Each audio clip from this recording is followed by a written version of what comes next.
Hi, I'm Anne-Marie and I have a rapid transformational therapy practice called Charmed Life Therapy, where I also do other methods of hypnotherapy as well. Thank you for watching this video. I wanted to just talk a little bit about depression and the causes of it.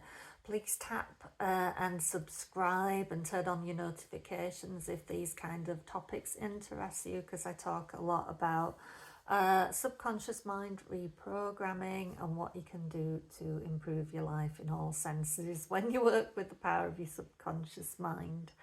So I was just going to talk a little bit about the causes of depression, anything and everything that's not to do with classifying it as a chemical imbalance in your brain, because what's happening here in the UK, I can't speak for elsewhere, is that many people who present with anxiety and depression-like symptoms are automatically put on antidepressants with very little support, or there's just not the funds anymore to have talk therapy and all of those things that previously were used. There's not a lot of help. It's like, take these tablets and go away and let's just see how it happens. But the problem with that is there are so many side effects as well related to antidepressants that you can't guarantee that sending someone off with a pill is gonna gradually start to make them feel better. They might actually experience some very bad things the moment they start taking those tablets. I mean, I know myself, I once reacted so badly to an antidepressant that I literally felt like all I could move was my eyes. My whole body was like paralyzed with fear just from like taking it within a day or so. But my idea here is not to scare you about taking them.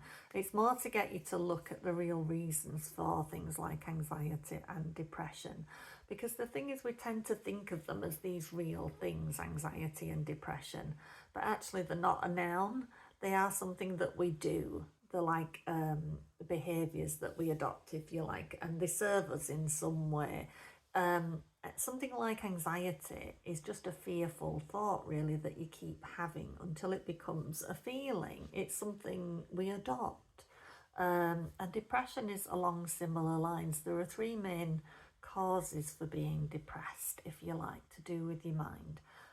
The first one is listening to your ego mind all the time. So those harsh, hurtful, critical things that we do tend to say to ourselves in our mind, things like, you're so ugly, you're so stupid, you're not good enough, you'll never get anywhere, you shouldn't go after that thing, you always fail.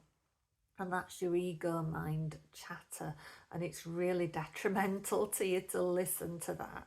And we do tend to think that that voice in our head is us, and it's not us at all. It's this fear-based thing inside that fears everything, that sees everything in the world as a threat, and it tells you all this stuff in order to keep you safe, in a way, to keep you so afraid of everything that you don't make those moves that will help you be successful. It's the part of you that might have suffered rejections as a child or negative imprints from the adults in your life. And so now it's using that all the time in order to try and keep you safe, keep you protected, but it's a really toxic way to do it. It's keeping you in the house, or it's keeping you on medication, or it's stopping you from going after your dreams. So it's a really harsh way of trying to protect you, if you like. And we do tend to beat ourselves up as well, because that ego mind tends to have really bigoted thoughts at times, really judgmental thoughts, really nasty thoughts, and we think that's us, but it's not. It's this fear that is inside us, if you like, that we can do something about. Another cause of depression is that isolation, that fear of rejection, not being able to connect with people. And again, that kind of stems from fear, because in the past, maybe we were the outsider at school, maybe we were the one that was bullied, maybe we were the one that was a bit different. But whatever it is, wherever it came from, it also stems back to our tribal days, where being rejected, being cast out of the tribe or the group would have very probably very much led to our death within a few days, because the way we survived back then was with always having somebody to watch our back. We would have gone to the toilet in groups. Somebody would have been there would have been people stationed around at night in order that the others could sleep. There'd have been night watchmen. There'd have always been somebody watching your back, because that's how you stayed safe. And that kind of thinking is still in us to this day, and we will often sacrifice a lot about ourselves in order to feel safe in some way, in order to have any kind of group. We will often fall into negative groups, if you like, just in order to have people, to find some connection somewhere. And if we can't connect to people, if that feels impossible, we'll connect to a substance or an addiction. So we'll smoke, or we'll drink, or we'll take drugs, or we'll have a sex addiction or a shopping addiction, something that is trying to give us that same sense of connection that we're lacking. So we've got the harsh, hurtful, critical things we say to ourselves, and this I feel different, I feel like I can't connect to people. Those are two big factors for depression. And the other one is either not following or not knowing your heart's desire. That can be a big one, because if you've been knocked about a lot as a child, you might have picked up a belief along the way that what you want to do in life is either not a worthy thing to go after, or that you're not good enough to get there. So you imagine we all come onto this life with our own gifts and talents. And if life or the people in your life tell you often enough that you're not good enough at those things, or those things aren't worthy to be pursued, then what do you do then? When somebody takes away your heart's desire, or you stop believing in it, it's like, well, who are you now? Who am I? What's the point of me? Why am I in this life? Is there a point to me being here? Should I just end it all? You can see how things start spiraling. And sometimes when kids are knocked about a lot, or adults, you can just completely lose your way, and you don't even know what your heart's desire is anymore. So you're kind of living this bland existence where you've probably gone and got yourself some antidepressants, and you're living this very numb existence. And that is the thing about antidepressants, is they won't just numb those painful feelings and give you like sort of a baseline of just being okay. They'll numb all of your emotions, feelings, sensations, your joy. You won't feel that sense of joy. You won't be bothered about things. You won't want things the same. You won't want to go after things. Your libido will probably go out of the window. You'll probably, many antidepressants will make you eat more. There's all these kinds of things attached. So antidepressants, while they're a short-term measure, they aren't the long-term solution for helping you break out of things like anxiety and depression.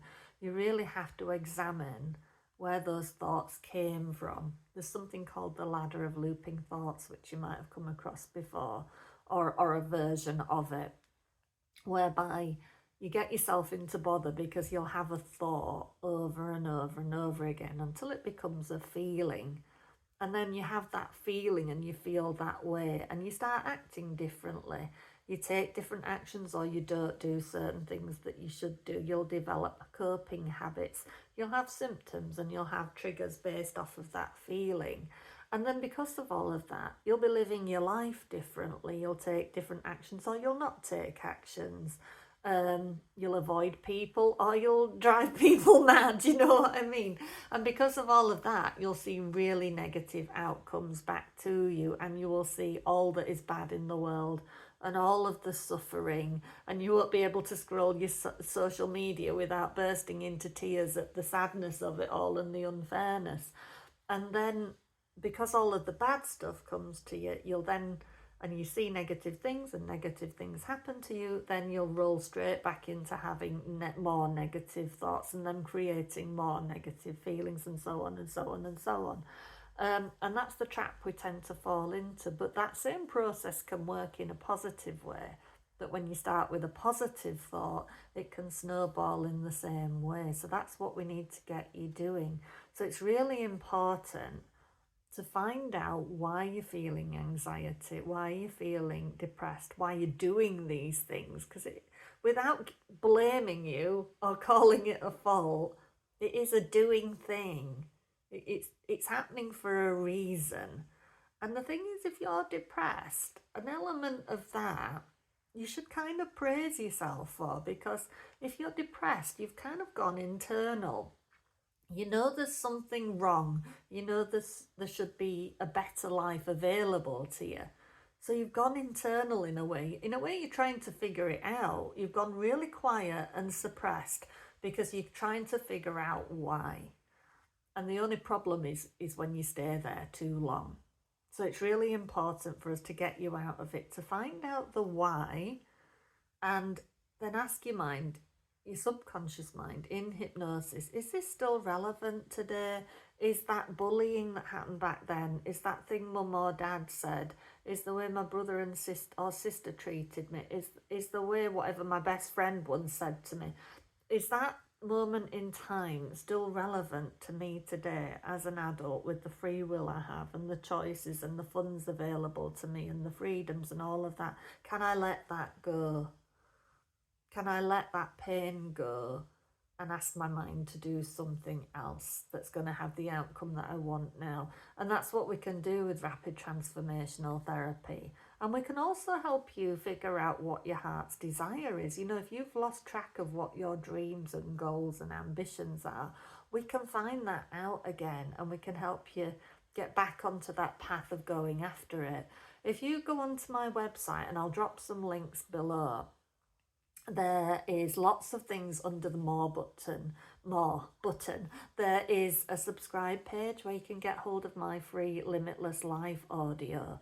And the point of that audio is to get you realizing all of the things that are available to you simply by the right of you being here on this planet at this time as a human being. That means everything is available to you: money, love, career, business, sex, whatever it is you want, it's all available to you. You've just lost sight of that.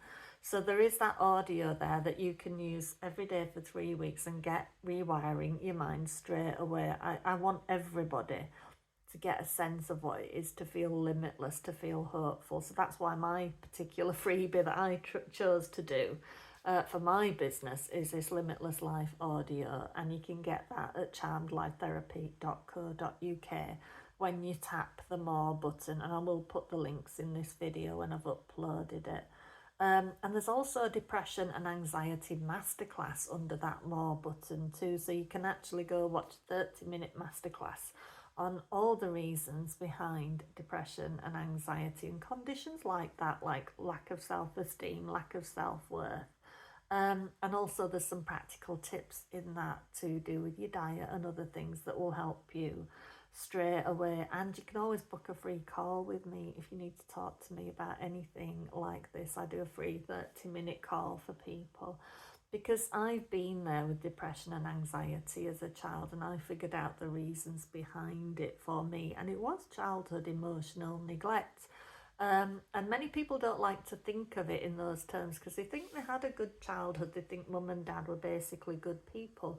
But I'm here to tell you that it is possible to be an emotionally neglected and unsupported child and still to have been loved and cared for and all of those things. It still happens. We're not about fault in this. We're about understanding why, in order to transform your life for you. That's what we do with rapid transformational therapy. It's getting you that peace and that clarity and working with the power of your subconscious mind. So I will drop those links in the video, but really just take advantage of those free resources. And there's also some blog posts on my website. There's a blog where you'll be able to read more about antidepressants and whether they're right for you, and other means of supporting yourself through this journey of figuring out why you have anxiety and why you have depression. So I hope you will take advantage of that. There's a lot of free resources there and more information. Drop me a comment if you want to drop a comment. I'm happy to respond to anything.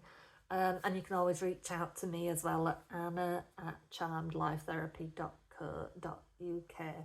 And you can also find out more about me on my website, because I'm a kid that came out of school at 12 with school phobia and then was classified as having depression and anxiety. So I know where I'm coming from, and I can tell you with absolute 100% confidence that rapid transformational therapy was the thing that changed my life after trying absolutely everything I could get my hands on, both conventional and unconventional. So if you want to work with somebody or follow somebody who has been where you are, then I might be the person for you. So I hope you'll bear me in mind. As I say, tap the subscribe button if what I've had to say here today interests you at all. Make sure all notifications are on, and I'm so happy you watched this video, and I'd love to help you or work with you. All right, I will see you in another video.